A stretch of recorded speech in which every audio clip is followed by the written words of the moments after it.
Yeah, so when we first started doing this, I think you and I knew right off the bat we were going to run into censorship. Yep. I think we knew that was the climate of things. What amazes me, and we knew this was going to happen, but what amazes me is we knew we were going to have to say extreme things.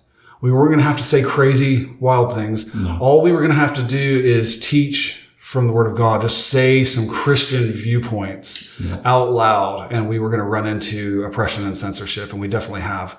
Yeah. I think the first example is when we tried to run an ad on our website through Google, and they went through this crazy review process where they wanted to, it was normal for a while. I had to submit the site for review and everything was fine, but immediately their tool froze up and stopped becoming responsive. And I had to get into chat and say, hey, can someone take a look at this? It's not responding. It's supposed to be, my site's supposed to be in review. I'm supposed to see some options in this tool and they're not appearing. And the person in chat immediately said, yeah, okay, let me check some things. And then that was it. From that point, as soon as they were like, let me check some things, we'll help you right away, their tone immediately changed a few minutes later and they wouldn't respond. I mean, as far as customer service goes, I've never seen someone that I'm dealing with at a help desk get so blatantly hostile and closing the chat repeatedly, literally trying to refusal, absolute refusal. Right. Well, and there during that period of time, you couldn't search Google at all and find any of our stuff. There was nothing coming up in the search, no matter how you tried to key the words, no matter, you could have everything perfect and it still wouldn't come up at that point. Yeah. So I've done this many times before, as you know, I've built websites, I've gotten them search results. I operate several websites that rank very high in Google. And this one has always been special. You can drop entire paragraphs of original content written by us in the Google search engine and get nothing. Google's never heard of them. No idea. You go to DuckDuckGo or Bing or whatever, and you just Google the political pastor and we're the first or the second link. Right. You just Google political pastor and we are on the first page of every single one of those. You do it to Google and they're like, never heard of it. And it's very eye-opening, right? I mean, it's so blatant. It's so obvious. And Facebook has been a problem for a long time. So an uncle of mine is a pastor also, and he has a Facebook page, and he's all the time doing Facebook Live, and his is strictly Bible study. So he's not delving into some of the realms that we're in. However, he will definitely address social issues. And when he addresses social issues, you can just bank that Facebook is going to shut him down. It's over with. You touch the LGBTQIA plus crowd, you're done. Yeah, I mean these guys can throw out and say the craziest wild things, right? You can, on the progressive left side, you can say crazy extreme things. Mm-hmm. But if you just say something from here, you just quote it. You just say something like, "Hey, I think it's wrong to expose children to that."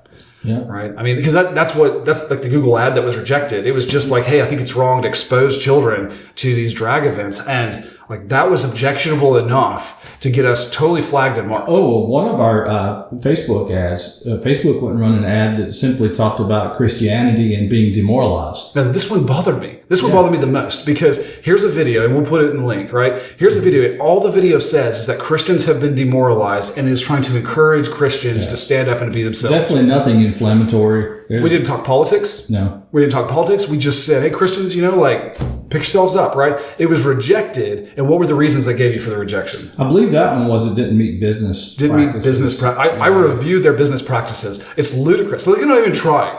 They're not even trying. We're at a point right now in our society where it's oh, you're Christian? Shut up. Shut up. Yeah. We don't need to give you an excuse. We don't even need to talk about a reason. When you review Facebook's policy on that, I believe that the intent behind that rule that they have is to keep people from putting up these websites that direct you to something. And then once you get there, they're going to charge you for something.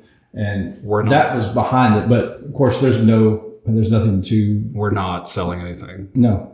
I mean, it's all free information there on the website. So, if somebody was doing their due diligence and checking us out, they would have seen that right off the bat. And not only did they deny us the first time, but we asked for a second review and it came back even quicker. It says, absolutely not. So this is two different videos now that they've refused to run an ad for those. And it's they just have that picture of us. Literally, they do have a picture of us and they see that up and I said, no, just not going to do it. Guys, it is absolutely blatant. I've seen the progression. I've seen the movement towards this. We are at a place where, no kidding, censorship of the Christian voice is at an all-time insanity. I mean, it's crazy, and it's widespread and it's rampant. It's not apologetic. It's super obvious. It's huge.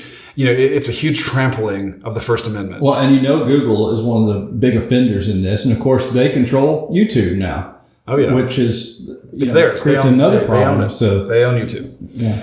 Yeah, so I think that's a huge problem. I think that Christians should be hugely upset about it. And I ask myself all the time, like, what's the solution? And one of the things that I see that's not helpful is we all know that Facebook's doing this. We all know that Google is doing this. And like how many Christians really just still flock to those platforms and use no alternatives.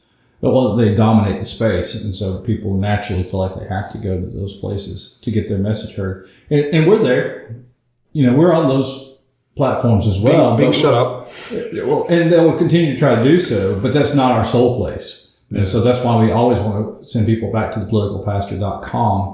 And that's one thing they can't shut down. So we'll keep pointing people to thepoliticalpastor.com. We'll keep using these other platforms as much as we can. Thank you for watching or listening to The Political Pastor. If you want to upset hateful anti-Christian forces, like, thumbs up, subscribe, and share this with as many as you can. They really hate that. Visit our website, thepoliticalpastor.com, and say hello to us there. We respond to comments and letters on our private website where big tech can't censor it. Again, thank you.